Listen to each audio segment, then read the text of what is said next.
नमः। ॐ निखिलेश्वराय नमः। ॐ कमलेश्वराय नमः। ॐ कमलेश्वराय नमः। जब जब पृथ्वी पर हुआ है असत्य बलवान, तब तब इस भूलोक पर प्रकट हुए भगवान। ऋषि मुनियों, साधु महात्माओं, संत मनीषियों की इस पवित्र धरती पर धर्म की स्थापना और लोक कल्याण के लिए हर युग में किसी न किसी रूप में ईश्वर का प्रागट्य होता आया है और पवित्र आत्माओं में ईश्वर का अंश उतरता आया है। आज के युग में भी ब्रह्म स्वरूप सद्गुरु स्वामी श्री कमलेश्वरानंद जी अपनी चैतन्य ऊर्जा से संपूर्ण जगत में सत्प्रेम की धारा प्रवाहित कर रहे हैं। पूज्य श्री की चैतन्य चेतना से साक्षात ब्रह्मवाणी का अवतरण हुआ है, जिससे मानव का कल्याण हो सके। मंत्र तंत्र यंत्रवेत्ता, विविध गोपनीय रहस्यों के मर्मज्ञ और समस्त मूलभूत समस्याओं का निराकरण उपलब्ध कराने वाले परम पूज्य स्वामी श्री कमलेश्वरानंद जी का लक्ष्य है पृथ्वी पर प्रेम की उपासना, आत्म जागरण और समस्त प्राणियों का आनंदमय जीवन। ऐसा जीवन जो शारीरिक, मानसिक, आर्थिक, पारिवारिक आदि हर प्रकार के तनाव से पूरी तरह मुक्त हो। इसके लिए पूज्य गुरुदेव श्री कमलेश्वरानंद जी विभिन्न प्रकार की दीक्षाएं प्रदान करते हैं।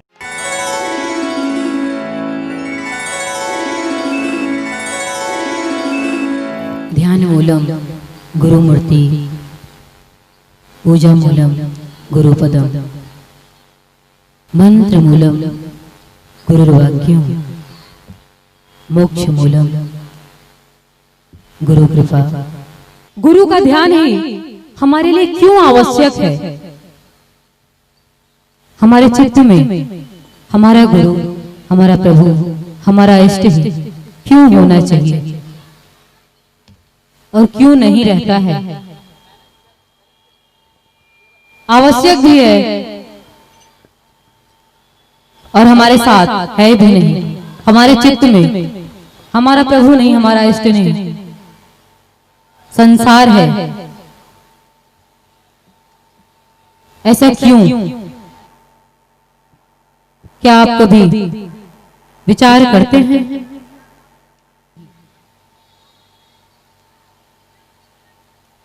सबसे पहले ये बताना चाहूंगी, गुरु का ही ध्यान करना, गुरु के ही बारे में सोचना, गुरु का ही चिंतन करना क्यों हमारे लिए अति आवश्यक है?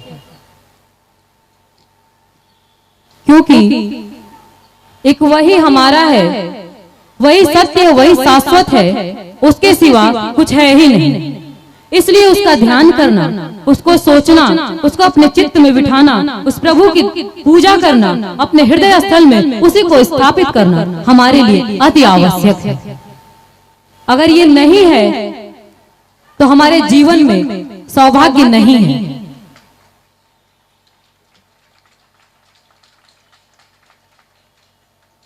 सोचो ना, एक बार विचार करो ना।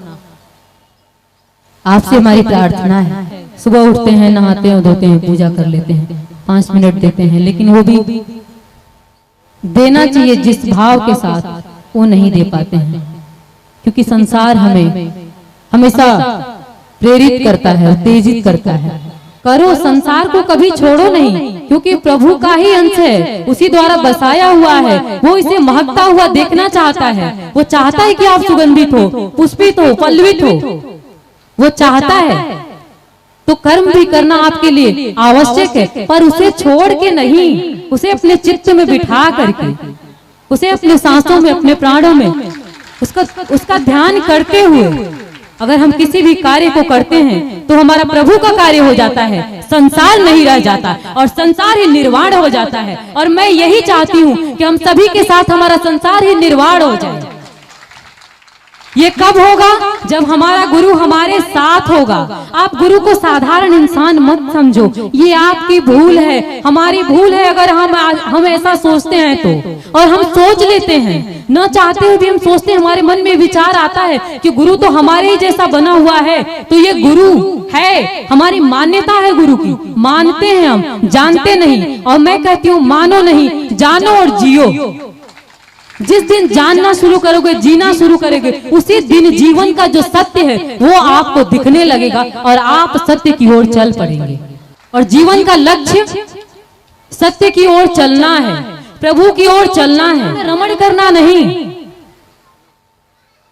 और जब उसे सोचोगे, उसे चाहोगे, तो ये जो संसार है ना, जिसके लिए आप दिन रात मेहनत करते हो, वो अपने आप मिल जाएगा। ब्रह्मवाड़ी में एक जगह हमारे प्रभु ने, हमारे गुरु ने, हमारे ब्रह्म ने कहा है कि जो व्यक्ति, जो जीव अति शीघ्र किसी कार्य को चाहता है, उसे वो शीघ्र नहीं होने देता है। क्यों? क्योंकि आप ये सोचते हो कि दिन रात सिर्फ हमारे मेहनत करने से, हमारे कार्य करने से हमें ये सफलता मिल जाएगी, और आप उसे भूल करके दौड़ते रहते हो। भूलने का मतलब क्या? आप तो सोचते हो अरे हम तो उसको साथ लेकर के घूम रहे हैं, पर क्या आप उसके साथ होते हो? वो आपके साथ हर पल है, हर पग पे आपके साथ चलता है, पर आप उसके साथ हो? प्रश्न कभी आपने अपने आप से किया? नहीं किया तो आज से ही, अभी से ही ये करना शुरू कर दो। और जिस दिन आप जानने की चाहत रखोगे कि क्या प्रभु हमारे साथ है, तो हम उसके साथ हैं, जिस दिन ये मन में विचार आएगा, कुछ समय लगेगा, पर ये अवश्य पता चल जाएगा कि हम उसके साथ हैं या नहीं हैं। और उसके बिना साथ के कुछ होने ही वाला नहीं। आपका अस्तित्व क्या है? हमारा अस्तित्व है क्या? हम हैं कौन? उसके बिना तो कुछ भी नहीं ना। तो जब उसके बिना कुछ नहीं, तो फिर क्यों हम उससे दूर हैं? ये कोई शब्द नहीं, ये प्रवचन नहीं, ये कोई बात मैं नहीं बोल रही हूं। मैं सिर्फ इसलिए कह रही हूं क्योंकि आप उसको महसूस करो, आप कार्य करो, उसकी चिंता मत करो, उसके पीछे भागो नहीं, सब उसके ऊपर छोड़ दो। वो जो करता है वो सही करता है, वो जो भी आपके लिए करेगा वो सही करेगा। आप अपने विचार रखते हो कि ये होना चाहिए, ऐसा होना चाहिए, और कभी कभी तो आप सोचते भी हो कि करते क्यों नहीं हो, सुनते ही नहीं है। अरे अंतर्यामी है तो जान क्यों नहीं लेता है हमारा गुरु, हमारा प्रभु? अरे जानने दोगे तब ना, सब तो आप ही सोच लेते हो, तो वो कब जानेगा? जान के भी वो चुप हो जाता है, बैठ जाता है, सुप्त हो जाता है और कहता है कि तू कर ले। देखते हो तू कितना कर सकता है, छोड़ देता है आपके ऊपर। तो अपने आप को अपने प्रभु पे छोड़ दो, अपने गुरु पे छोड़ दो, अपने इष्ट पे छोड़ दो, और उसे अपने हृदय में स्थापित कर। जो कार्य वो आपको सौंपा है, जो जिंदगी उसने दी है, उसे हंसी खुशी के साथ जीना शुरू करो।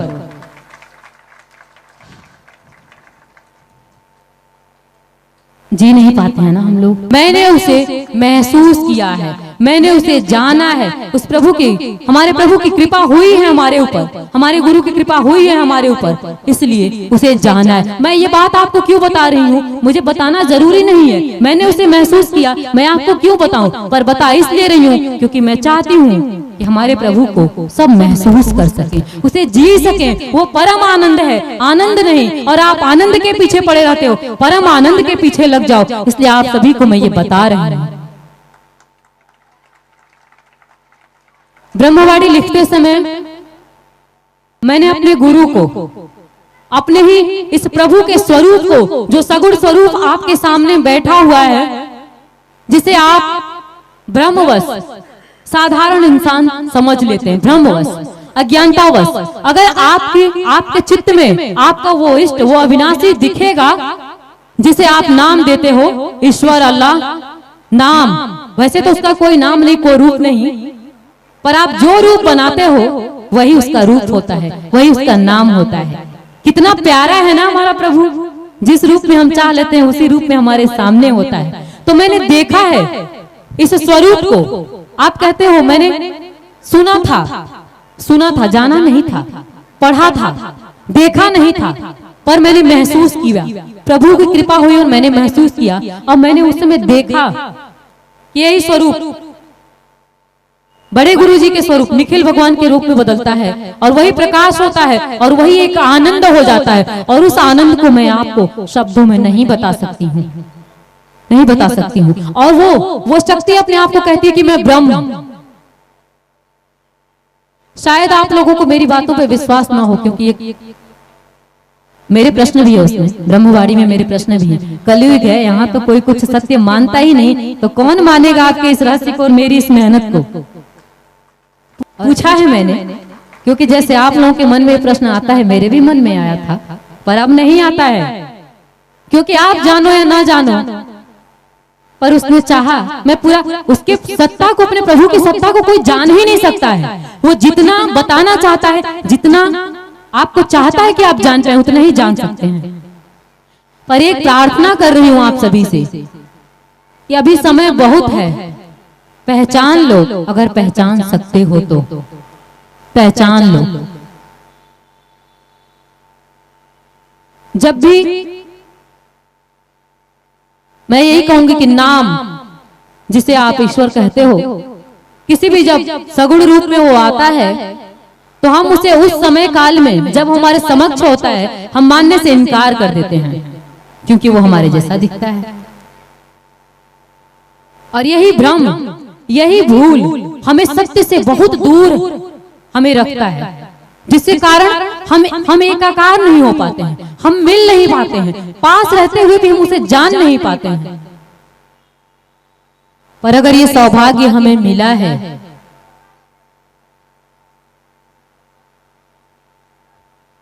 ब्रह्मवाणी में यह भी कहा गया है कि कमलेश्वर स्वरूप में मैं ब्रह्म, साक्षात ब्रह्म तुम्हारे जीवन में आया हूं।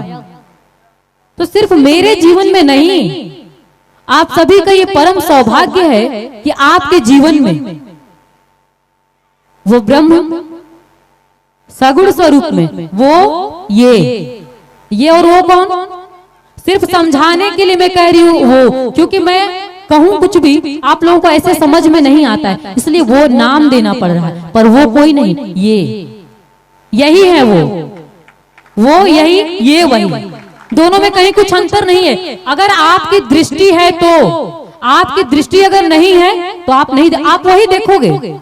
आपकी जैसी, अगर आपकी दृष्टि साधारण है तो आप साधारण देखेंगे, और अगर आप साधारण देखेंगे तो साधारण पाएंगे, साधारण ही रहेंगे। और मैं नहीं चाहती कि आप साधारण हो, मैं चाहती हूँ कि आप असाधारण बने। असाधारण बनने का मतलब क्या, धन यश मान पद प्रतिष्ठा नहीं, परम आनंद, कुछ भी ना हो पर फिर भी आप फकीर की तरह मस्त रहें, ये चाहती हूं। यही इच्छा आप लोग भी रखो। ये इच्छा जब आप रखेंगे ना, ये तो साधन मात्र है जो दिखते हैं, जो हमें लगता है कि सुख प्रदान करने वाला है, वो साधन है। साधन भी आवश्यक है, उसे छोड़ना नहीं है। पर हम साध्य को पाना चाहें, साध्य को पाले तो साधन हमें मिल जाएगा। इसलिए साध्य को पाओ, साधन को नहीं।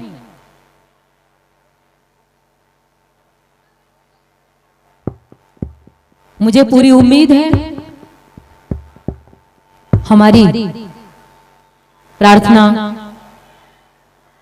हमारा प्रभु और आप सभी भी, आपके अंदर भी बैठा हुआ प्रभु स्वीकार करे और आप सभी को इस निखिल जन्म उत्सव पे आप सभी का जन्म हो जाए। ऐसा जन्म हो जाए कि आप अपने आप में आनंद मनाएं, खुशियां बिखेरें, पाए नहीं बिखेरें, जहां जाएं खुशियों की लहर लेकर के जाएं। ऐसा हो, मैं प्रभु से प्रार्थना करती हूं। और आइए एक बार फिर बोलते हैं, जय श्री नारायण, जय श्री नारायण, जय श्री नारायण। परम पूज्य गुरुदेव की। वश्येकदन्तस्य कपिलो वज्रगणकः लम्बोदरस्य विक्तो यः पठे श्रूयादपि चक्षुरुन्मीलितं येन तस्मै श्री गुरुवे नमः। मैं कमलेश्वरानंद आप सब में बैठे उस परम प्रभु को, जिससे आप सभी अनभिज्ञ हैं, मैं उसको प्रणाम करता हुआ आप सबके समक्ष आप सबको बोध देने के लिए, मेरे और तेरे का, तेरे और मेरे का भ्रम समाप्त करने के लिए एक बार फिर प्रभु की अहेतुकी कृपा से आपके सामने उसकी ही लीला बिहारली की लीला, परम प्रभु की परम लीला, एक बार फिर हम दोनों गुरु और शिष्य नाम दोनों में खेलता है एक परम प्रभु। न तुम न मैं, न मैं न तुम, बोध नहीं है इसलिए तुम शिष्य हो, बोध नहीं है इसलिए तुम मुझे गुरु कहते हो।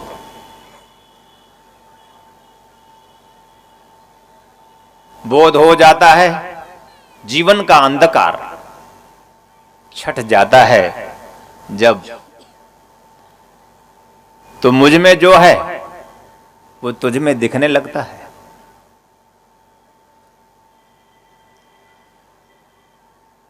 तुम्हारे जीवन का गहन अंधकार, तुम्हारी बेहोशी,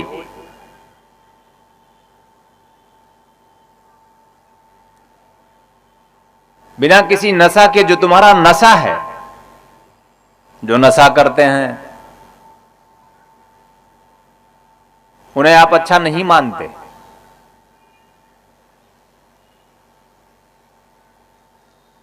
जो नशा नहीं करते वो भी नशे में है, उन्हें भी हम अच्छा नहीं मानते।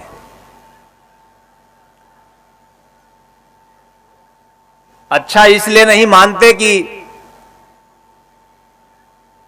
इसलिए हम उन्हें बुरा कहते हैं,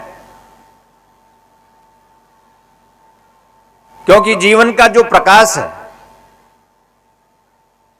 तात्पर्य आनंद, सुख नहीं, उससे तुम वाकिफ हो, सुख तुम महसूस करते हो, सुख को तुम समझते भी हो। जीवन का जो आनंद है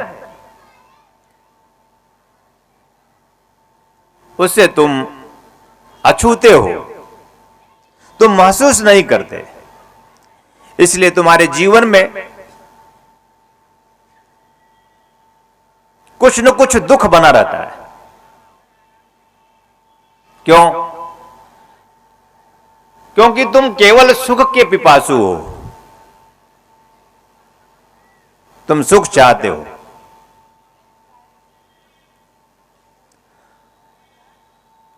इस धरा पे प्रत्येक व्यक्ति सुख की कामना करता है।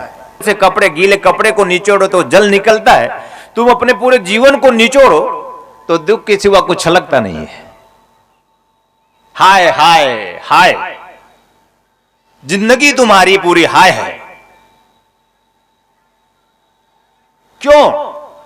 कारण कौन? बनाया किसने? हाय हाय। इस स्थिति में पहुंचाया किसने? केवल तुम, कोई कारण नहीं, तुम कारण हो। जिस भी स्थिति में तुम हो, सिर्फ तुम हो, तुम्हारे कारण हो। क्योंकि मैंने जीवन को नहीं समझा। आप जीवन किसे कहते हो? आप जीवन कहते हो जन्म लेने के बाद शुरू होता है और मृत्यु के बाद समाप्त हो जाता है। यह आपका जीवन, यह जीवन नहीं है। जीवन में ही कितनी बार जन्म हो जाता है, जीवन में भी कितनी बार मृत्यु हो जाती है। अगर जन्म लेने के बाद जीवन शुरू होता तो मेरे इस जीवन में मैं कितनी बार मर गया हूं, मेरे इस जीवन में मैं कितनी बार जन्म लिया हूं, सुख और दुख के रूप में। जब जब भी तुम सुखी होते हो तो तुम्हारा जन्म होता है, ढोल और नगाड़े तुम बजाते हो। चौराहों पर टी पार्टी करते हो या क्लब में जाकर मौज मस्ती करते हो। जिसकी जैसी धारणा चित्त में बनी हुई है वैसे वो अपने जीवन का सुख बांटता फिरता है। और जितनी बार तुम जीवन में दुखी होते हो जिस समय विशेष में, उतनी बार तुम्हारी मृत्यु हो जाती है। फिर तुम रोते हो। जन्म कोई जीवन नहीं, मृत्यु कोई जीवन नहीं, और मैं आज कहता हूं जीवन भी तुम्हारा कोई जीवन नहीं है। क्यों? क्योंकि तुम इसी जीवन में कितनी बार जन्म लेते हो, कितनी बार मर जाते हो। जानते हो ऐसा क्यों होता है? क्योंकि तुम होश में आते नहीं हो। तुम बेहोशी की हालत में अपने जीवन को गतिशील करते हो। तुम्हारे जीवन की बेहोशी क्या है? जीवन की बेहोशी है ये संसार। संसार किसे कहते हैं? कहीं देखा, कहीं सुना, कहीं समझा? जीवन की बेहोशी है संसार। संसार किसे कहते हैं? संसार किसे कहते हैं? संसार कहते हैं पति को। तुम्हें समझाने के लिए बोल रहा हूं। संसार कहते हैं पत्नी को, संसार कहते हैं बेटे को, संसार कहते हैं बेटियों को, संसार कहते हैं धन यश मान पद प्रतिष्ठा को, संसार कहते हैं गाड़ी और घोड़े को, संसार कहते हैं रंग महल भवन को। जो भी इच्छा आकांक्षा तुम्हारे मन में तुम्हारे चित्त में है वो सब संसार है।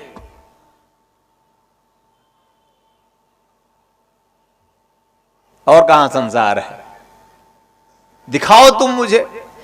तुम्हारे चित्त में संसार है पति, तुम्हारे चित्त में संसार है पत्नी, तुम्हारे चित्त में संसार है बेटा, तुम्हारे चित्त में संसार है बेटी, तुम्हारे चित्त में ये संसार धन यश मान प्रतिष्ठा का जुड़ा हुआ है। तुमने जोड़ रखा है और किसी ने नहीं। और जब यही सब नहीं मिलता तो तुम सुख की सपना सजोए, मोह निशा में, मोह रात्रि में, घोर रात्रि में, जीवन अंधकार में तुम अपने जीवन को गतिशील करते हुए दुखी होते हो। तुम चाहे घर में रहते हो तब भी सोते हो, तुम मंदिर में जाते हो तब भी सोते हो, तुम मस्जिद में जाते हो तो भी सोते हो, और तुम गुरुद्वारे में आते हो तो भी सोते हो। तुम्हारे जिंदगी में केवल सोना ही लिखा है। सोकर सपने देखो, जागकर तो तुम्हें कुछ मिलने वाला है नहीं। कम से कम सपने में ही राजा बन जाओ, सपने में ही सुंदर पत्नी, सुंदर पति, सुंदर बेटे बेटियां प्राप्त कर लो। सब सपना। ताली मारो, सब सपना।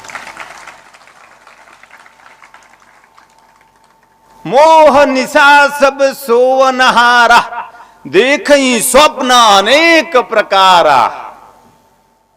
गोस्वामी जी ने बड़ी सुंदर चौपाई स्पष्ट की है, विवेचन किया। उन्होंने जब बोध प्राप्त किया तो लिखा मोह निशा सब सोवनहारा। मोह रूपी रात्रि में सभी वो जगते हुए लोग सो रहे हैं। तुम जैसा जिसे जागृत अवस्था कहते हो, तुम सोच रहे हो कि तुम जग रहे हो, तुम सोचते हो कि तुम होश में हो, तुम जग रहे हो, तुम मानते हो।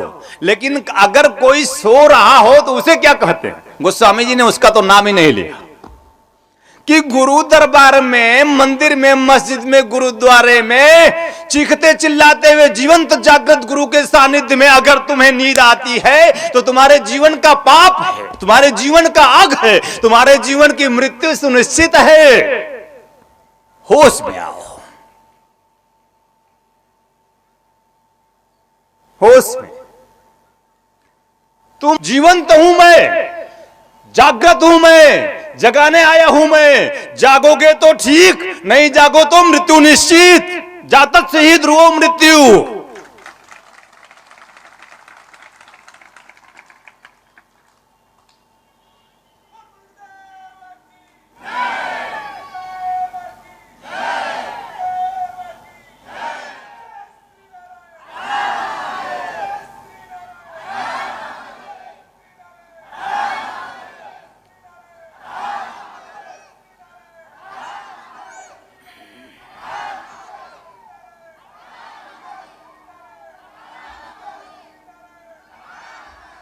और मैं जीवन का जन्म भी नहीं, मैं जन्म भी नहीं, मैं मृत्यु भी नहीं, मैं जन्म और मृत्यु से बहुत परे और पार।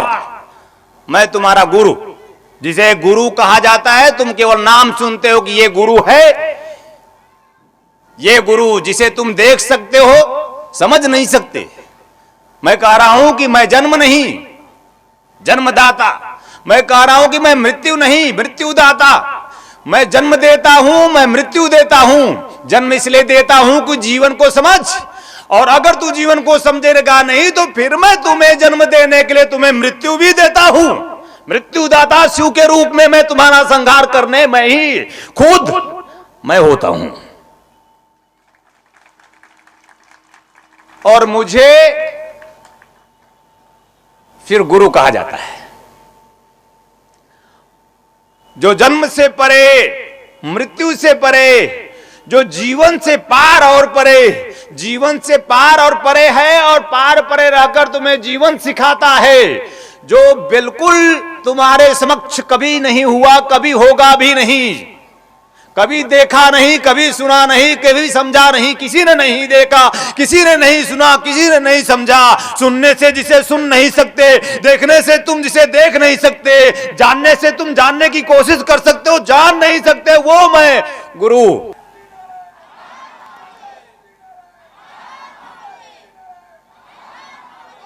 अज्ञान तिमिरांधस्य ज्ञानांजन शलाकाया, ज्ञान रूपी अंजन, ज्ञान रूपी अंजन, अंधकार और प्रकाश, मेरे से ही अंधकार, मेरे से ही प्रकाश। अंधकार मुझे मेरा ही सद्गुण, मेरा प्रकाश भी मेरा ही गुण। प्रकाश मुझे प्रिय है। जो अंधकार से प्रकाश की ओर चलता है, जन्म से मृत्यु नहीं जीवन की ओर चलता है, वो मुझे प्रिय होता है। तुम्हारा जन्म अहेतु की कारुणिक कृपा से हुआ है। तुम भूल गए, क्यों हुआ? भूल गए, क्यों भूले? क्योंकि तुम्हारा जीवन तुम अंधकार में गतिशील कर रहे हो। तुम्हारे जीवन का अंधकार क्या है? अंधकार कोई अंधकार थोड़ी है। अंधकार मैंने कहा कि तुम्हारा पति, ये मेरा है, ये मेरा पति है, मेरी पत्नी है, मेरा बेटा है, मेरी बेटी है, ये मेरा गुरु है, ये तेरा गुरु है। मूर्ख, ये मेरा धर्म है, ये तेरा धर्म है, ये हिंदू धर्म है, ये मुस्लिम धर्म है, ये ईसाई धर्म है। धर्म धर्म होता है। तेरे और मेरे से पार चेतना स्वरूप, जीवंत जागृत स्वरूप राम नहीं, कृष्ण नहीं, बुद्ध नहीं, महावीर नहीं। तुम्हारे जीवन का उद्धार राम नहीं कर सकते, तुम्हारे जीवन का उद्धार कृष्ण भी नहीं कर सकते, क्योंकि कृष्ण की सत्ता तुमसे बहुत ऊपर है। कृष्ण की सत्ता और तुम्हारे बीच में मैं सेतु हूं। उस ब्रह्म तक पहुंचने के लिए जैसे राम कभी पुल हुए, राम सेतु बने। राम सेतु कोई राम सेतु नहीं, राम सेतु है ब्रह्म तक पहुंचने का। ब्रह्म तक पहुंचने का कृष्ण सेतु है, पुल है, माध्यम है। वैसे ही जैसे मोहम्मद साहब कभी समय विशेष में, ईसा साहब कभी समय विशेष में माध्यम बने तुम सबके बीच आकर उस ब्रह्म का गाथा, उस ब्रह्म की महिमा तुम इस संसार सागर में बताने के लिए। वह ब्रह्म जिसे कभी तुम देख नहीं सकते, वह ब्रह्म तुम किसे कभी समझ नहीं सकते, वह ब्रह्म जिसे जो सुनने और समझने से पार और परे है। तुम सोचो, तुम समझो उसे जो तुम्हारे सामने साकार बैठा है, केवल उसे सोचो, उसे समझो। तुम जीवन के उस मर्म को भी समझने लगोगे जिसके लिए तुम्हारा जीवन तुम्हें प्रभु ने कारुणिक कृपा से, अहेतु की कृपा से, अनायास तुम्हारे बिना किसी कृत्य के, कर्म के, पूर्ण के बिना तुम्हें दे दिया है।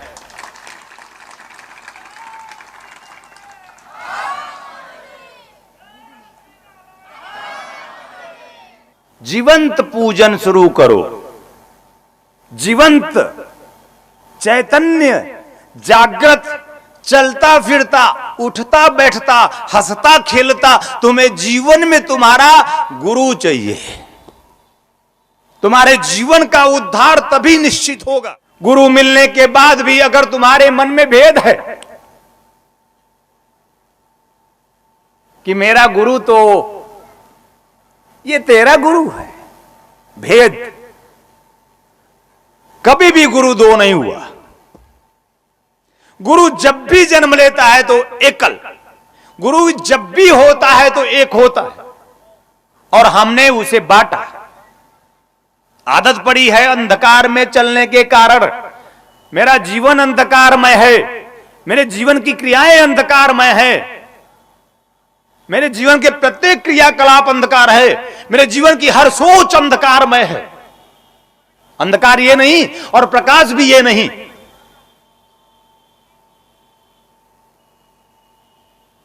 तुम बीज हो, बीज, तुम सब बीज हो। अभी आंखें ही नहीं खोले हो।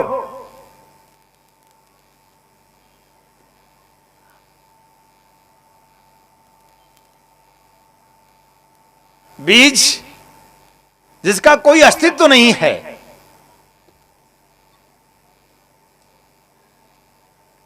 बीज जिस पर प्रकाश पड़ता है, गुरु रूपी प्रकाश, कभी समय विशेष में राम रूपी प्रकाश, कभी समय विशेष में कृष्ण रूपी प्रकाश, कभी समय विशेष में बुद्ध रूपी प्रकाश, कभी समय रूप में महावीर रूपी प्रकाश, कभी समय विशेष में मोहम्मद पैगंबर रूपी प्रकाश, कभी समय विशेष में ईसा मसीह रूपी प्रकाश।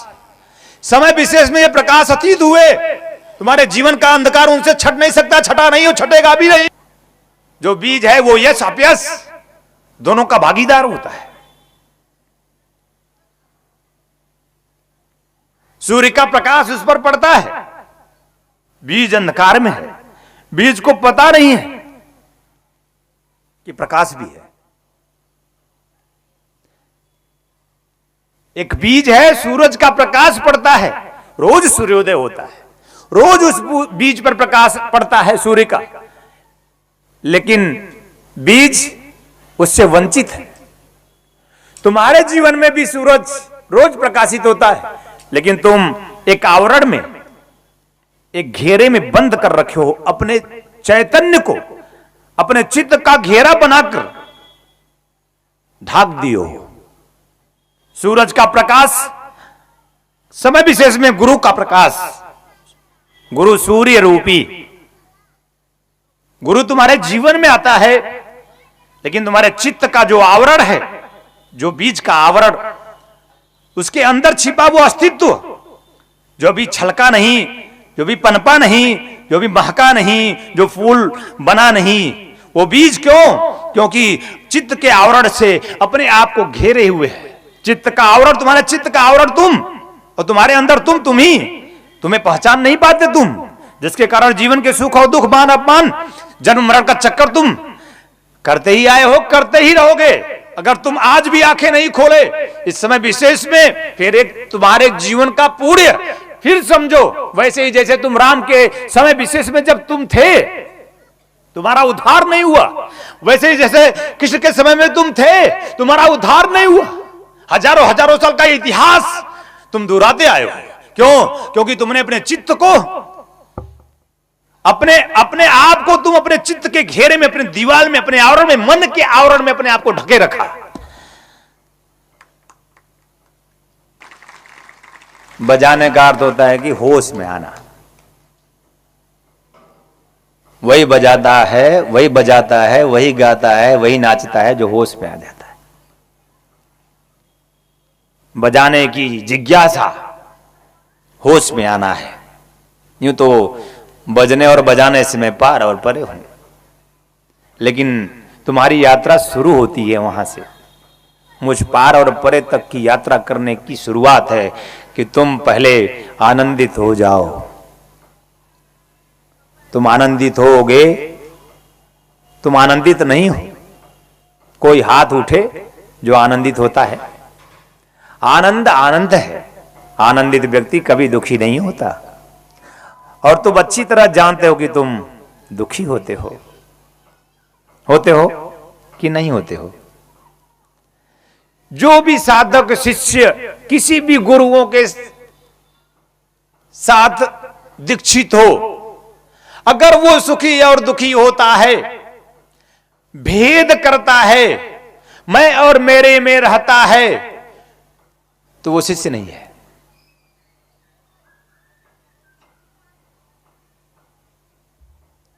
शिष्य की परिभाषा आनंद है, शिष्य की परिभाषा सुख नहीं, दुख तो बिल्कुल नहीं। अगर शिष्य दुखी होता है तो शिष्य नहीं, कोशिश करे। और शिष्य सुखी होता है तो वो शिष्य भी पूर्ण नहीं।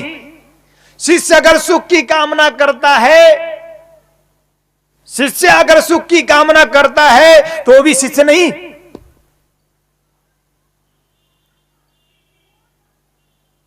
अंधकार छाटो, अज्ञान तिमिरांधत से अज्ञान रूपी अंधकार।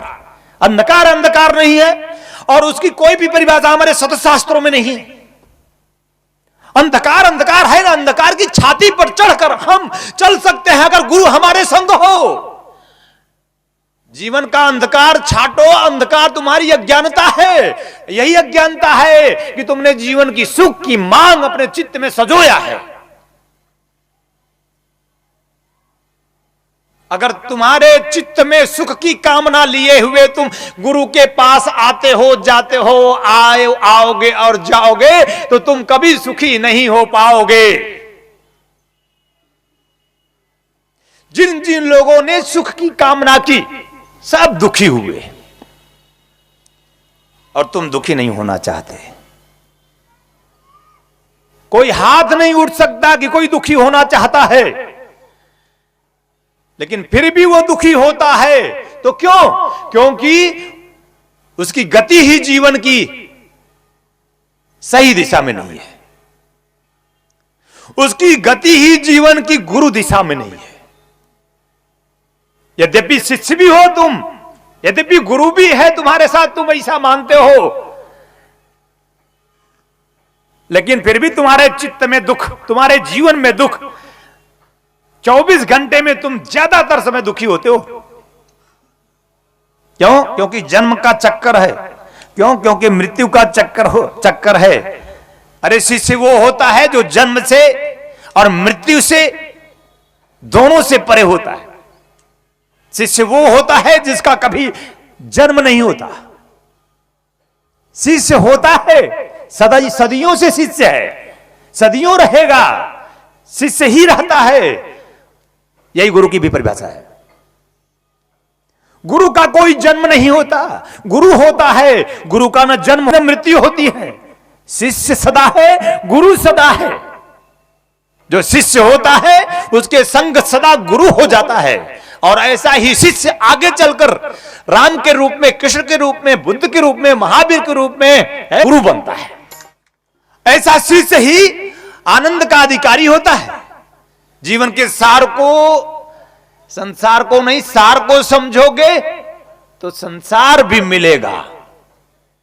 सार को नहीं समझोगे तो तुम अंधकार में हो, अंधकार में समाप्त हो रहे हो, अंधकार में ही समाप्त हो जाओगे तुम। तुम्हारे जीवन का आनंद से तुम अभी तक वंचित हो।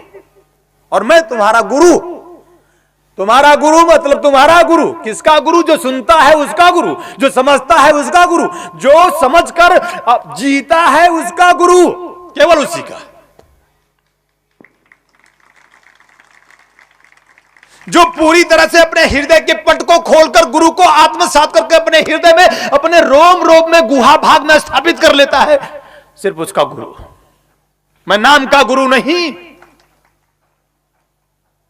मैं नाम का गुरु नहीं, और गुरु नाम का होता भी नहीं। जोड़ो तुम हाथ। तुम्हें नहीं लगता कि यह आडंबर है? तुम्हें नहीं लगता कि तुम अपने भक्ति की चादर ओढ़ करके तुमने अपने चित्त का संसार सजाने की कोशिश की है? तुम्हें नहीं लगता?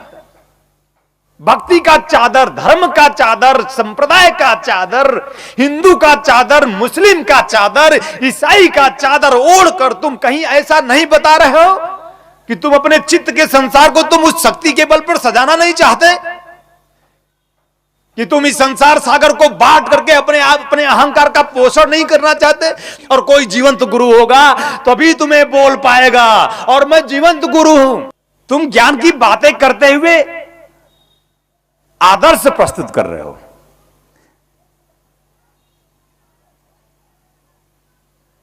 जैसे वैसे ही जैसे कृष्ण के सामने अर्जुन ज्ञान की बातें कर रहा है, कि मैं इन्हें मारकर राज्य करूंगा, मुझे हिंसा नहीं करनी। केशव, ज्ञान जैसी बातें लग रही है अर्जुन की, लेकिन मोह रूपी ज्ञान है, भय रूपी ज्ञान है। मोह और भय से आक्रांत ज्ञानी केशव को क्या समझ पाएगा? मोह और भय से आक्रांत जीवात्मा गुरु को क्या समझ पाएगा? जिंदा हो जाओ, ये मेरा मेरा मेरा छोड़ो, जो है सब उसका कहो, नहीं कहोगे तो तुम दुखी होगे।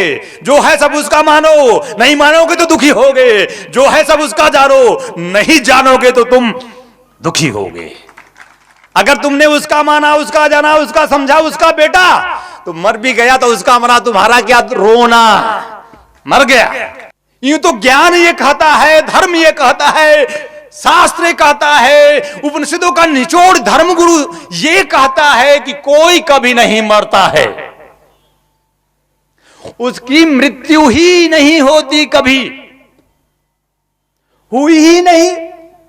अगर तुम मृत्यु से भयभीत होते हो, अगर तुम मृत्यु से डरते हो, अगर तुम मृत्यु नहीं चाहते हो जीवन में, और मृत्यु ना आए ऐसा सोचते हो, जो होना ही है तुम्हारी, क्यों होना है तुम्हारी मृत्यु? क्योंकि तुमने जीवन में बोध प्राप्त नहीं किया, तुमने जीवन में ज्ञान प्राप्त नहीं किया, तुमने अपने पूरे जीवन को अंधकार में ही गतिशील किया है। मोह में, भ्रम में, माया में तुम शिष्य बनकर गुरु का चादर ओढ़कर गुरु के सम्मुख होते हो। चादर गहन करो, तन और मन नहीं, तन और मन के पार जाओ। मेरा अस्तित्व तन और मन में तो है ही नहीं, और तुम्हारा गुरु तुम तन और मन से मानते हो। गुरु को अगर सुनना है, गुरु को अगर समझना है, गुरु को अगर जानना है, तो तन मन से नहीं जान सकते, सुन नहीं सकते, समझ नहीं सकते। तुम प्राण में गोता मारो, प्राणगत शिष्य बनोगे, तब तुम शुरू करोगे गुरु की तरफ यात्रा।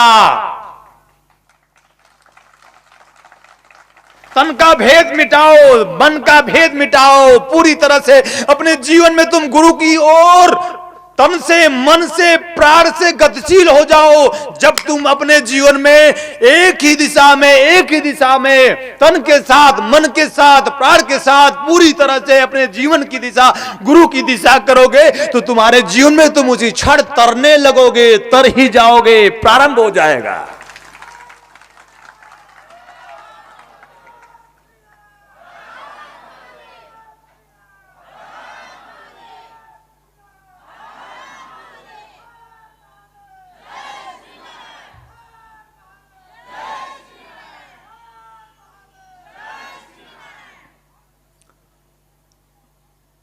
किसी ने नहीं कहा होगा, सारे साधु ने, संतों ने, महात्माओं ने आज भी यही कह रहे हैं कि राम तुम्हें तार देगा, आज तक तुम नहीं तरे।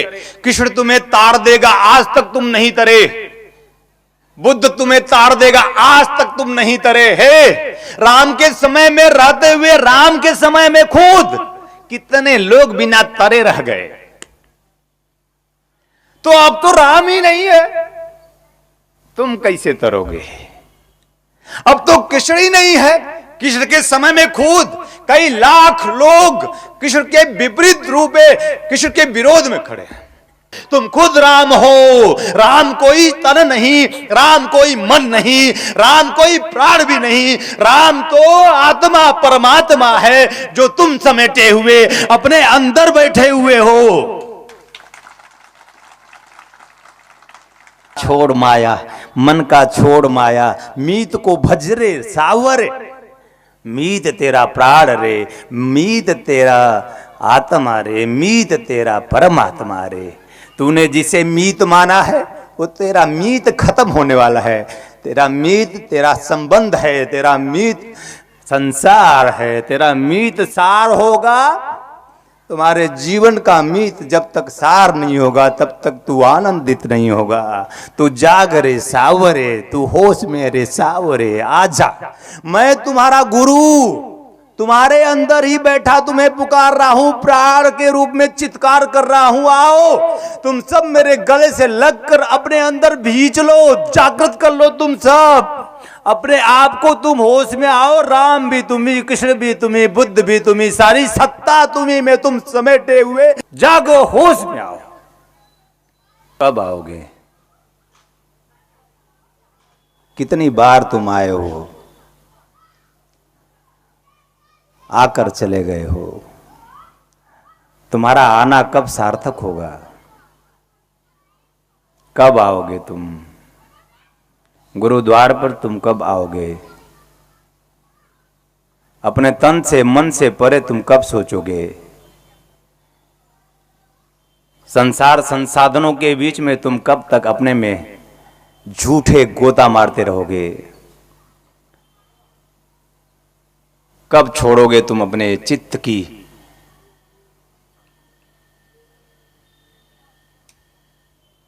कहीं माया है?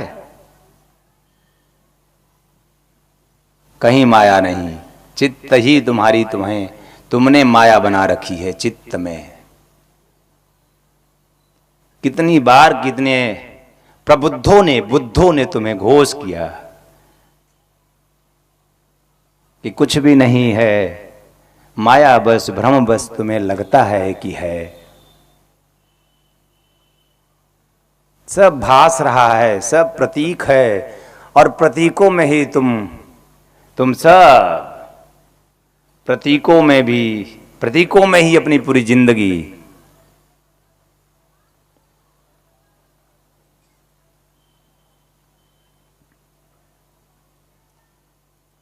राम को मानने वाले राम का मंदिर नहीं बनाते, कृष्ण को मानने वाले भी कृष्ण का मंदिर नहीं बनाते, बुद्ध को मानने वाले भी बुद्ध का मंदिर नहीं बनाते, ईसा को मानने वाले भी ईसा का मंदिर नहीं बनाते।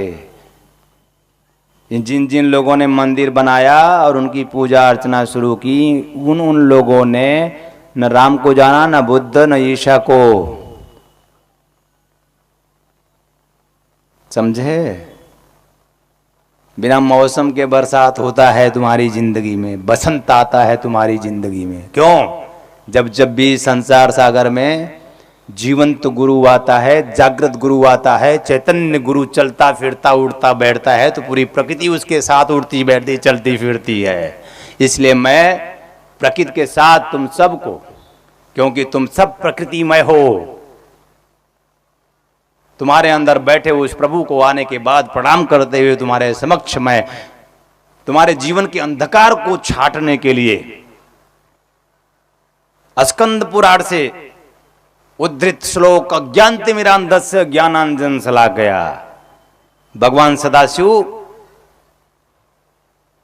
अपनी पत्नी पार्वती को, भगवती उमा को यही समझा रहे हैं जो आज मैं तुम सबको समझा रहा हूं। कितनी बार समझाया हूं।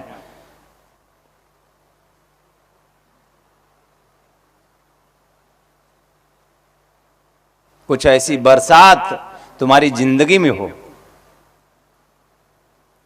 ये बरसात तुम एहसास करो। तुम्हें एहसास करने के लिए बरसता है। तुम एहसास कर लोगे तो वो बाहर बरसे न बरसे तुम्हारी जिंदगी में। मेरा प्रभु मैं, अब हवा बह रही है तुम्हारे लिए, देखो ना, एहसास करो। मेरे आने के पहले मैं आ जाता हूं तुम्हारी जिंदगी में। शिष्य का अर्थ होता है जब बरसे तो समझे गुरु बरसा, मेरा गुरु आया। हवा चले पर्दा उड़े तो मेरा गुरु आया। गुरु के आने की आहट, अरे हवा चले तो गुरु के आने की आहट शिष्य समझता है। मान लो ऐसा नहीं होता है, लेकिन अगर शिष्य हवा के साथ हो जाता है कि मेरा गुरु कहीं तो नहीं आया, ज्यों ही चित्त में ऐसा भान होता है शिष्य को, तो उसी क्षण गुरु आ जाता है। हवाओं में, हवा के रूप में गुरु आता है तुम्हारी जिंदगी में, सुगंध के रूप में आता है गुरु तुम्हारी जिंदगी में, बसंत के रूप में आता है गुरु तुम्हारी जिंदगी में। कितनी बार रोज सूर्योदय होता है, सूर्य के प्रभा के रूप में गुरु आता है तुम्हारी जिंदगी में। रोज सूर्यास्त की लालिमा तुम्हें आह्लादित करती है, गुरु आता है तुम्हारी जिंदगी में। गुरु तुम केवल एहसास करना शुरू करो। बसंत में भी ऐसे मौसम नहीं होते, क्यों जानते हो? जीवन का बसंत वो कोई बसंत नहीं है जिसका तुम इंतजार करोगे। बसंत तो तब निर्मित होता है जब कोई जीवंत गुरु के सम्मुख, कोई सत शिष्य बनने के लिए जीवंत गुरु के सम्मुख उस परम सत्ता से आप्लावित होने के लिए विराजमान होता है। संसार नहीं, जीवन के सार को पाने के लिए जब कोई गुरु के समक्ष बैठकर जीवन का सार मांगता है तो बसंत आता है। जीवन का बसंत बसंत होता है। कोई वो बसंत नहीं, कोई वो सूरज भी नहीं, सूरज का रूप है उसका एक रूप। कोई वो चंद्र नहीं जिसमें शीतलता है, एक रूप है जो तुम्हें शिक्षा देता है, दीक्षा देता है कि उसकी शीतलता तुम में है, उसकी अग्नि भी तुम में है, तुम्ही से है। तुम जहां चलते हो, जिस पर चलते हो, एहसास करो हर पल। किस पर चलते हो? पृथ्वी पर। इस भूमि पर जब तुम चलते हो, इस पृथ्वी पर एक एक पैर रखते हो, तो तुम एहसास करो तुम कौन हो। तुम्हारे लिए ऐसी व्यवस्था प्रभु ने क्यों बनाई है? हो सकता है तुम एक अगला पैर रखो और पृथ्वी फट जाए, हो सकता है, हो रहा है, हो जाएगा। अगर तुम जीवन को नहीं समझोगे, अगला पैर तुम्हारा कहां जाएगा तुम्हें खुद नहीं पता, क्योंकि तुम जीवन के अंधकार में गतिशील हो। जीवन के अंधकार में तुम गतिशील रहोगे तो तुम्हारे जीवन में तुम दुख से मुक्त नहीं हो सकोगे। जीवन के अंधकार से अच्छा जीवन का प्रकाश है। जीवन के प्रकाश के माध्यम से अपने जीवन में तुम अपने जीवन में आगे बढ़ो, और प्रकाश से भी पार वो अपना प्रभु है। प्रकाश आनंद का कारण है। जब तुम्हारे जीवन में कभी ज्योति जलेगी, जब तुम्हारा दिया कभी बुझा हुआ है जो जलेगा, तो तुम आनंदित हो जाओगे। लेकिन वह आनंद परम आनंद में बदलने का एक अवसर है। जीवन का आनंद तुम, जीवन का आनंद और कोई नहीं, जीवन का आनंद कुछ भी नहीं, जीवन का आनंद तुम हो। तुमसे जीवन का आनंद है, तुम तुम्ही से वंचित हो। जब तुम ही होगे, जब तुम ही होगे, तभी तुम आनंदित होगे। अभी तुम थोड़े माता हो, अभी तुम थोड़े पिता हो, अभी तुम थोड़े भाई हो, अभी तुम थोड़े रिश्तेदार नातेदार हो, थोड़े थोड़े थोड़े थोड़े तुम बट गए हो, तुम हो ही नहीं। तुम्हारे जीवन में तुम नहीं हो, सब है। और तुम्हारे जीवन में तुम जब तक नहीं होगे, सब होते हुए तुम दुखी रहोगे। तुम्हारे जीवन में जब तक तुम नहीं होगे, सब होते हुए, पति पत्नी पुत्र परिवार बेटे बेटियां धन दौलत, सब होते हुए तुम दुखी होगे।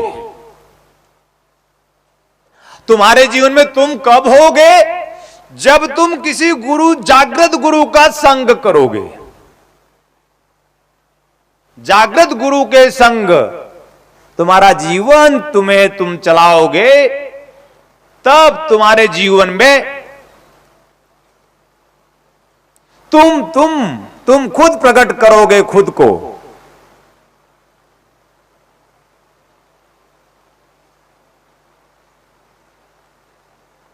बोलो ना, जय श्री नारायण, जय श्री नारायण।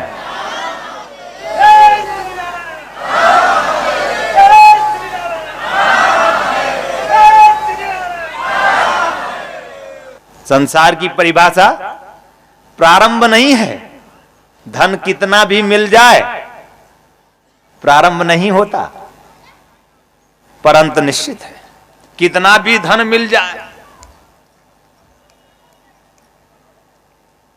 अभी मिला ही नहीं, प्रारंभ भी हुआ नहीं। कितना भी संसार में सब कुछ तुम हथिया लो, संसार की परिभाषा जिसका अंत सुनिश्चित है, अंधकार की परिभाषा जिसका प्रारंभ नहीं अंत है केवल, और तुम उसी संसार में अंधकार में अपने जीवन को गतिशील करते हुए तुम खुद शाश्वत अविनाशी पूर्ण समाप्त हो जाते हो। सार की परिभाषा प्रारंभ ही जिसका कभी अंत ही नहीं, प्रारंभ होता ही नहीं, जिसका कहीं अंत नहीं, सार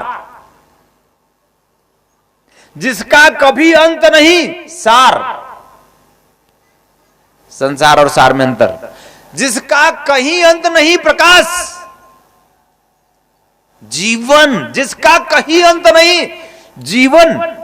तुमने जीवन को जन्म और मृत्यु माना, या इस बीच में दो कड़ियों के बीच में कड़ी सुख और दुख तुमने जीवन मान लिया।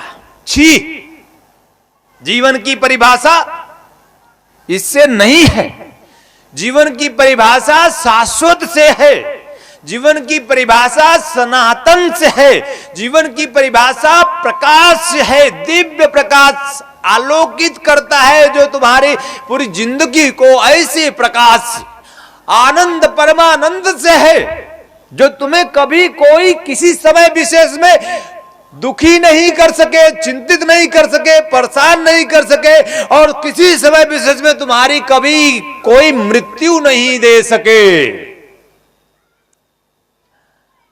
ऐसा जीवन तुम प्राप्त करने के अधिकारी, और इसीलिए तुम्हारा जन्म हुआ है। इसे तुम पाओ, इसे तुम पियो। कैसे पाओगे इसे? सत्संग के माध्यम से तुम्हें मिलेगा। मेरी बात को ध्यान पूर्वक सुनना। सत्संग किस्सा और कहानियां नहीं है, सत्संग है गुरु का संग। सत्संग है ऐसी उर्वर भूमि जहां पर तुम बीज अंधकार में हो, तुम जीवन के प्रकाश से आप्लावित हो सको, तुम मिट जाओ, जहां जाकर गुरु के पास, बिल्कुल पास, तनिक भी दूरी नहीं। कब संभव होगा कि तुम गुरु के बिल्कुल पास हो जाओ? संसार छोड़ोगे जब, सार ही चाहोगे जब, तो तुम गुरु के सम्मुख ही नहीं पास पाओगे, पास हो जाओगे, और पास। सत्संग की परिभाषा सुन लेना। सत्संग का अर्थ कुछ सुनना नहीं, कुछ समझना नहीं। सत्संग का अर्थ होता है जीना। किसे जीना? गुरु को जीना। सत्संग का अर्थ होता है समीप जाना। किसके समीप जाना? गुरु के समीप जाना। समीप जाने का अर्थ होता है तन मन नहीं, प्राण के समीप जाना। प्राण भी नहीं, आत्मा के समीप और सम्मुख जाना। आत्मा ही नहीं, खुद परमात्मा के सम्मुख होना सत्संग का होना है, और यह केवल तुम्हें जागृत गुरु दे सकता है। तुम्हारे जीवन की पूर्णता सिर्फ सत्संग नहीं, सत्संग से तुम पूर्ण नहीं हो सकते। सिर्फ सत्संग में श्रद्धा रूपी आर्द्रता की जरूरत है। तुम थोड़े गीले हो जाओ, जैसे हमारे परम प्रभु ने, इस प्रकृति ने तुम्हें थोड़ा गीला कर दिया।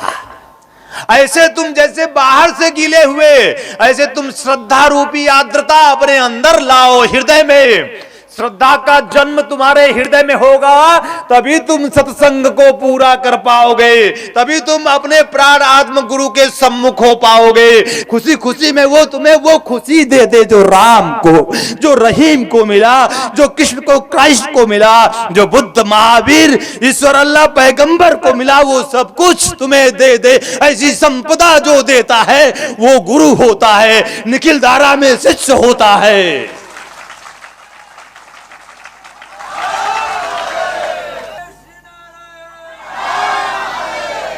उसे मैं सुनता हूं, तुम मेरी तरह उसे सुनो। उसे मैं समझता हूं, मैं मेरी तरह ही तुम्हें उसे समझाना चाहता हूं। गुरु वही जो उसकी तरह ना समझाए, जो अपनी तरह समझाए। जैसे वो पहुंचा हो, जितनी सरलता से, सुगमता से यात्रा करके, तीर्थ जाकर नहीं है। तीर्थों में स्नान करके तुम करोड़ों लोग संगम में स्नान करते हो हर वर्ष। तुम तरे नहीं, तुम पहुंचे नहीं। अरे तुम इतना समझदार हो तो ये भी नहीं समझते, जल में जलचर, जल में जलचर हर पल नहा रहे, नहीं तर रहे। तुम जाकर साल में एक बार नहाओगे तो कैसे तरोगे? और जब वो नहीं तरे तो तुम्हारे तरने की तो कोई संभावना। इतिहास साक्षी है, वही तरे हैं जो गुरुओं के संग गए हैं, गुरुओं के समीप गए हैं। चाहे वो राम हो, चाहे कृष्ण हो, चाहे वो बुद्ध हो, चाहे महावीर हो। जिसने जाना है अस्तित्व को, जिसने जिया है अस्तित्व को, उसके माध्यम से ही जब तक तुम अस्तित्व को नहीं जानोगे, जीवन का, संसार में तुम रमण करते हुए जीवन के दुख को, क्लेश को, चिंता को, परेशानी को, रोग को, जर्जरता को, जीवन की व्याधि को तुम मिटा नहीं सकोगे। जीवन के सूल को, जीवन के समस्त अष्टपाशों से मुक्त होने के लिए तुम्हें अस्तित्व से नाता जोड़ना पड़ेगा। अस तुम बीज हो, तुम मिट्टी में मिलकर अपने आप को बिखेर दो, मार दो अपने संसार को, चित्त से निकाल कर संसार को, अस्तित्व को समाहित कर लो। मैं तुम्हारा गुरु ऐसी ही उच्च कोटि की दीक्षा से तुम्हें हर पल सींच रहा हूं, तुम्हें ऐसी श्रद्धा, ऐसा विश्वास दे रहा हूं कि तुम जागो। मैं तुम्हें गीला कर रहा हूं कि सत्संग ही नहीं, आ तो गए हो समीप, और समीप जाओ। थोड़ी श्रद्धा लाओ हृदय में, अपने जीवन को गीला करो। श्रद्धा रूपी तुम आर्द्रता अपने जीवन में लाओगे, तब तुम्हारा सत्संग सफल होगा। ऐसा हो सके मैं तुम सब शिष्यों को आशीर्वाद देता हूं कि भगवान निखिल की धारा गुरुत्व की धारा है, भेद की धारा नहीं, असीम की धारा है, असीम की धारा, अनंत की धारा है, अनंत की धारा, परम सत्ता की धारा है, परम सत्ता की धारा। बांटने की कोशिश करोगे, बट जाओगे। तुम जीवन के अंधकार में गतिशील हो, अगर तुम अपने आप को निखिल शिष्य कहते हो तो तुम प्रेम फैलाओ, प्रेम। अगर तुम अपने आप को निखिल शिष्य कहते हो तो तुम ध्यान, धारणा और समाधि को जागृत करो। जीवंत चलता फिरता मंदिर की उपादेयता सिद्ध करो। चलते फिरते मंदिर की कामना भगवान निखिल ने की। कमलेश्वर सुहास में आप्लावित वो निखिल चेतना चलता फिरता मंदिर बनाता है। तुम बीज हो, तुम अपने जीवन के अंधकार को छाटो। इस पूरी प्रकृति में केवल मनुष्य ही एक ऐसा प्राणी है जो जीवन में आनंद का अधिकारी है। परमात्मा प्रेम में, ज्ञान में, चेतना में, प्रवाह में बनने का एकमात्र तुम अधिकारी। अपनी दिव्यता, अपनी श्रेष्ठता, अपनी सार्थकता तुम सिद्ध करो। गुरु के सम्मुख आकर तुम सिद्ध कर सकते हो अपने व्यक्तित्व को। तब सिद्ध करोगे जब तुम अपने अस्तित्व से अपना नाता जोड़ोगे। तुम आओ, मैं तुम्हारा जागृत साकार अस्तित्व हूं। तुम सबको अपनी बाहें फैलाकर पुकार रहा हूं। मैं अस्तित्व ही हूं, अस्तित्व के सिवा कुछ है नहीं, अस्तित्व के सिवा कुछ होता भी नहीं। तुम्हारे बुद्धि का अज्ञान और अंधकार है, उसी अज्ञान और अंधकार को मैं छाटने के लिए ज्ञान रूपी अंजन लेकर आया हूं। निखिल प्रेम की धारा, निखिल ध्यान की धारा, निखिल समाधि की धारा, निखिल साधना की धारा और निखिल कमलेश्वर की धारा है। तुम सब पियो, इसी में नहाओ, इसी में गोता मारो। सत्संग का अर्थ बहुत अच्छी तरह फिर समझ लेना। गुरु के समीप जाना, गुरु के समीप और समीप और समीप, और इतना समीप कि दो देह में एक जान सी लगने लगे, दो शरीरों में एक प्राण सी लगने लगे। दो में वो जो द्वैत है, सत्संग का अर्थ समझ लेना। जब जब जब तक तुम्हें द्वैत नजर आ रहा है, तुम सत्संग नहीं किए। सत्संग का अर्थ होता है समीप समीप समीप समीप, इतना समीप जाना, वही और वही हो जाना। सत्संग होना है। कब होगा? जब तुम अपने हृदय में श्रद्धा रखोगे। श्रद्धा, सत्संग के साथ श्रद्धा, श्रद्धा के साथ तीसरा चरण है साहस। तुम साहसी बनो। तुम भयभीत होते हो अपने आप को मिटाने में।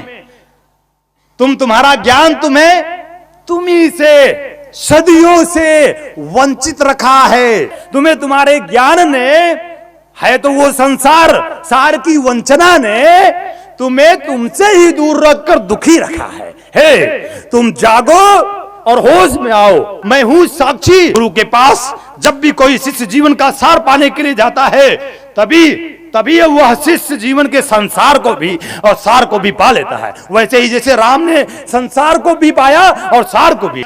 जब भी इस धरा पे गुरु का अवतरण होता है तो केवल वही मेरा होता है, और उसी को जिन जिन लोगों ने मेरा माना है वही तरे हैं, वही मुक्त हुए हैं, वही अपने आप में जीते जी मुक्त होकर जीवन का आनंद मना पाए हैं। हे, मीरा की तरह, राधा की तरह, सूर की तरह, तुलसी की तरह, किस किस तरह मैं तुम्हें बताऊं, मेरी भी तरह तुम सबका अवसर आ गया है। अब कभी तेरी तरह भी होने वाला है। ऐसा हो सके मैं तुम सबको आशीर्वाद देता हूं, कल्याण कामना करता हूं। जब मैं बोलता हूं तो मेरी माई, मेरा बाप मेरे साथ होता है। इन सब के साथ इन दोनों चरणों में मैं नमन करता हुआ परम गुरु, जो माई बाप भी जिससे सींचे जाते हैं, माई बाप की धारा भी जिस पुत्र को जन्म देने में सहायक होती है, ऐसा परम गुरु भी मेरे साथ होता है। हे, माता पिता गुरु के चरणों में नमन करता हुआ कमल खिलता है। तुम्हारे जीवन का भी कमल तब खिलेगा जब तुम अपने माता पिता गुरु के चरणों में नमन करते हुए श्रद्धा के साथ, क्या दिया क्या पाया, बूढ़े बाप तूने मुझे क्या दिया, मैं तुम्हें बाप कैसे कहूं, माई तुमने मेरे लिए तो कुछ किया ही नहीं, तुमने तो उसके लिए किया, उसके लिए किया, मेरे लिए क्या किया। मूर्ख जीवात्मा, होश में आओ। तेरे लिए जब तक तुम्हारा चैतन्य जागृत गुरु नहीं करेगा जैसे मेरे लिए किया, कोई नहीं करेगा। और करता है, हर माई बाप करता है, लेकिन तुम अबोध में हो, अज्ञानता में अपने जीवन को गतिशील करते हो, तुम अंधकार में अपने जीवन को गतिशील कर रहे हो, इसलिए तुम्हें वो जो सब कुछ माई बाप करते हैं तुम्हें उसका एहसास नहीं होता। हे मूर्ख, तुम हमेशा लोभी रहे, लालची रहे, तुम हमेशा कामी रहे, तुम हमेशा क्रोधी भी रहे, तुम हमेशा इन्हीं पासों में जकड़े हुए अपने जीवन को गतिशील करते रहे, और माता पिता तुम्हें संस्कार देते रहे, संस्कृति शिक्षा देते रहे, मेरा मेरा मेरा बेटा कहते रहे, तब भी तुम्हारे जीवन का अंधकार छटा नहीं। तुम देखो, मुक्त होना है शूलों से तो आओ, तुम्हारे जीवन का सुनहरा अवसर है। नमन करते हुए आना, माता पिता को आदर करते हुए आना, उनके चरणों में प्रीत करते हुए आना, नहीं तो मेरे चरणों में तुम्हारी प्रीत कभी नहीं हो सकेगी। उनके प्रति तुम्हारा नमन नहीं हो सकता है 24 घंटे माता पिता तुम्हारे समक्ष न हो सकता है तुम उनकी सेवा से दुर्भाग्यवश वंचित हो, लेकिन ये जीवन का पूर्ण होगा तुम्हारे जीवन का कि तुम उनको रोज रोज पल पल श्वास श्वास में उनके प्रति नम्र बनोगे, उनके प्रति अपने मन में आदर और भाव रखोगे, तब तुम कमलेश्वर सुहास मातु पिता गुरु जीवन की ये 3 चरण हैं, सत्संग, श्रद्धा और साहस। माता पिता और गुरु जीवन के 3 चरण हैं। तुम आओ मैं तुम्हें पूर्ण करूं, तुम आओ मैं तुम्हें गीला करूं, आनंदित हो सके मैं तुम सबको आशीर्वाद देता हूं। किसी प्रकार की प्रवंचनाओं से तुम मुक्त हो जाओ। हे प्रभु, तूने सब कुछ दिया, इसी का नाम शिष्य है, और तुम शिष्य बनोगे तो सब कुछ सर्वस्व तुम्हारा, शिष्य नहीं बनोगे तो सर्वस्व होते हुए सब छूट जाएगा तुम्हारा, सब। और छूट रहा है, हर पल छूट रहा है, एक एक श्वास छूट रहा है। कितने श्वासों की मोल है बताओ तुम, इसका कोई मोल है? तुम्हारा एक श्वास तुम भूले हुए हो। 24 घंटे में तुम कितने श्वास लेते हो, एक भी श्वास तुम्हें याद नहीं आती, श्वास नहीं याद आती। श्वास से ही तुम जीवन जीते हो, और श्वासों को ही भूले बैठे तुम्हें धन याद आता है। एक बार रुक कर तुम प्राण को तुम अपने धन्यवाद नहीं देते, एक बार रुक कर उस आत्मा, उस परमात्मा को तुम धन्यवाद ज्ञापित नहीं करते कि हे प्रभु तेरे से ही है, सब तेरा ही है, तेरे में ही मैं मस्त, मैं फकीर। मैं सूफी, मैं सूफी, मैं सूफी, सब तेरा सब तेरे से मैं आनंदित। सूफियों ने फहरिस्त लिखा, उस फहरिस्त में उन्होंने परमात्मा के 100 नाम बताए। राम नाम, रहीम नाम, ईश्वर नाम, अल्लाह नाम।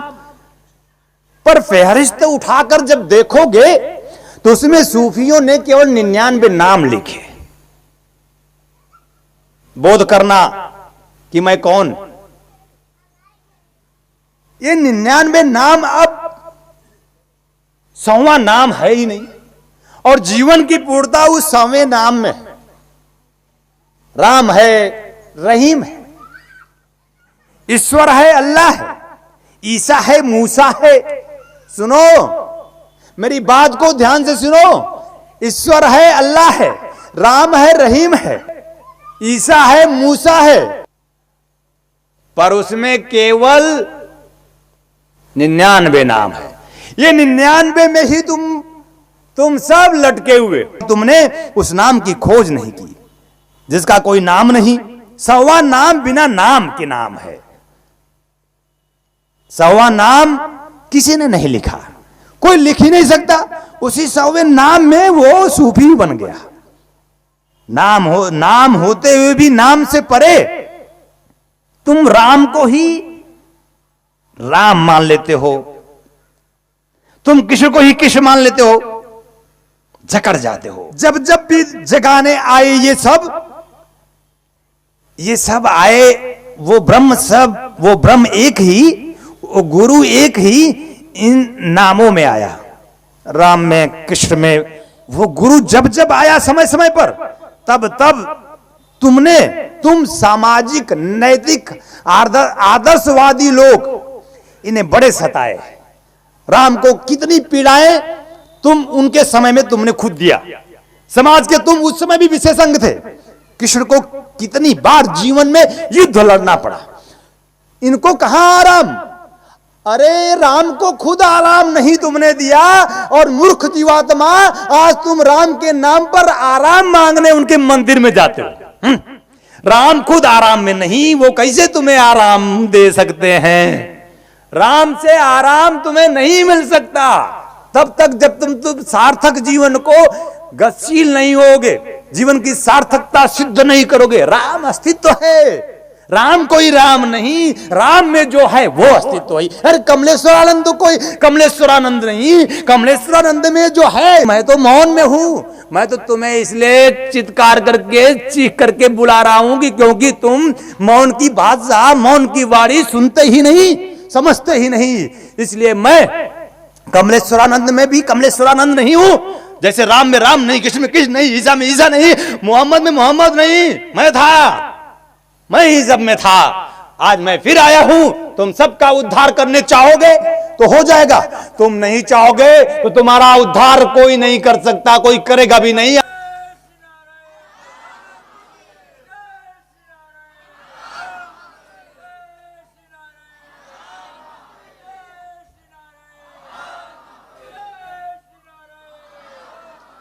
जीवन का नाद है अनअल-हक। नाद, सूफियों ने कहा कि वो उसका कोई नाम नहीं है, कोई रूप नहीं है।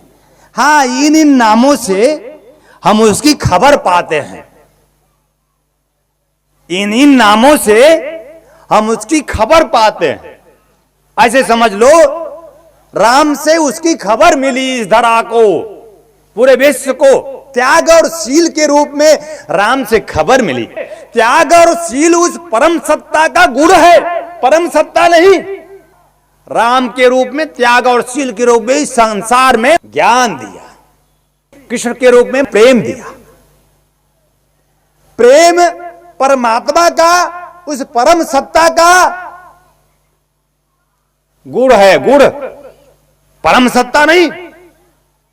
बुद्ध के रूप में, ध्यान के रूप में इस धरा पर उस मौन को समझाने की कोशिश की।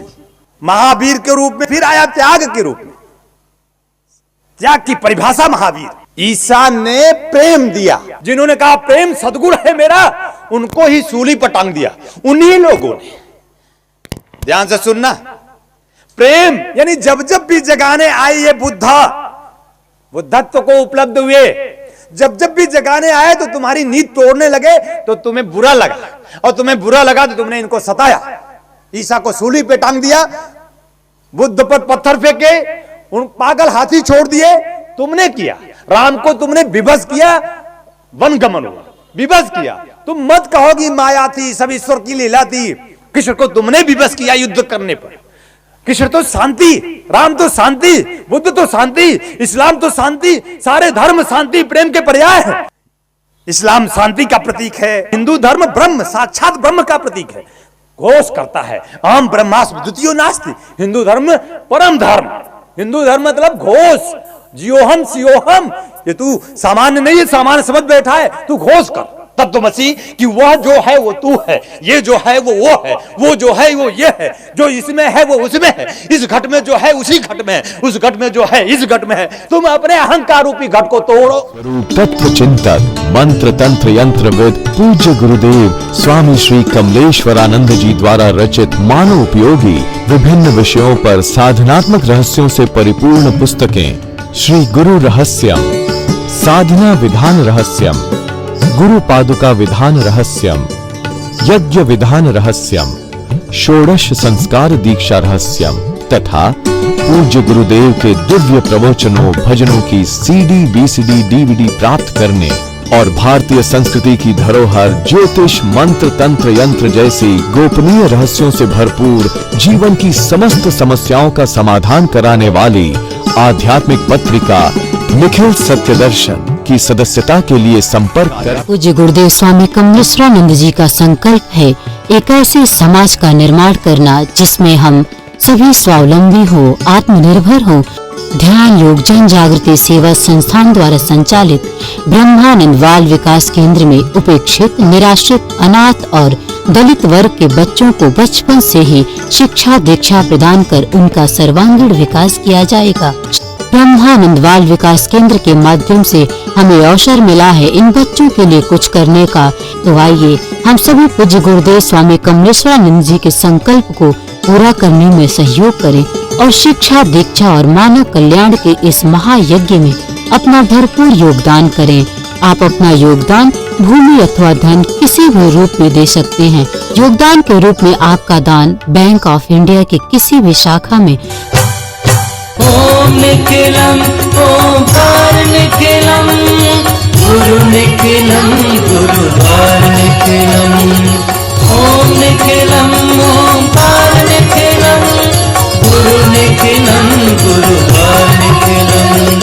ओम निखिलम ओंकार निखिलम गुरु निखिलम गुरुद्वार निखिलम। फार्मेसी लेकर के आए हैं अमृत क्वाथ कायाकल्प की विशेष औषधि। यह आपके शरीर को पूर्ण रूपेण स्वस्थ करने के लिए आपके रक्त को शुद्ध करता है और शरीर के विषैले पदार्थ को बाहर निकालता है। मोटापा कम कर आश्चर्यजनक शारीरिक परिवर्तन कर पूरे शरीर को स्वस्थ और सुंदर बनाता है। यह मधुमेह को भी नियंत्रित करता है। यह औषधि आपके शरीर में रोग प्रतिरोधक क्षमता को बढ़ाता है। यह एक चमत्कारिक औषधि है। फार्मेसी लेकर के आए हैं Divya Daewoo tablet healthy sugar management. यह करेला जामुन अन्य जड़ी बूटियों का मिश्रण है। आपके शरीर में बढ़ने वाले शुगर लेवल को कंट्रोल करता है और आपको मधुमेह के द्वारा होने वाली अन्य बीमारियों से आपकी रक्षा करता है। यह आयुर्वेदिक औषधि है, पूरी तरह सुरक्षित है। आयुर्वेद अपनाएं, स्वस्थ और सुखी जीवन पाएं। ऋषि फार्मेसी आपके लिए लेकर के आए हैं ज्वाइंट केयर टैबलेट और ऑयल, जोड़ों के दर्द से राहत पाने के लिए और मजबूत हड्डियों के लिए। इसमें मौजूद प्रोटीन्स तथा विटामिन हड्डियों को मजबूती प्रदान करते हैं। यह जोड़ों के आसानी दर्द को समाप्त करता है, जैसे घुटनों के दर्द व कलाई के दर्द, रीढ़ की हड्डी में दर्द, कंधों में दर्द।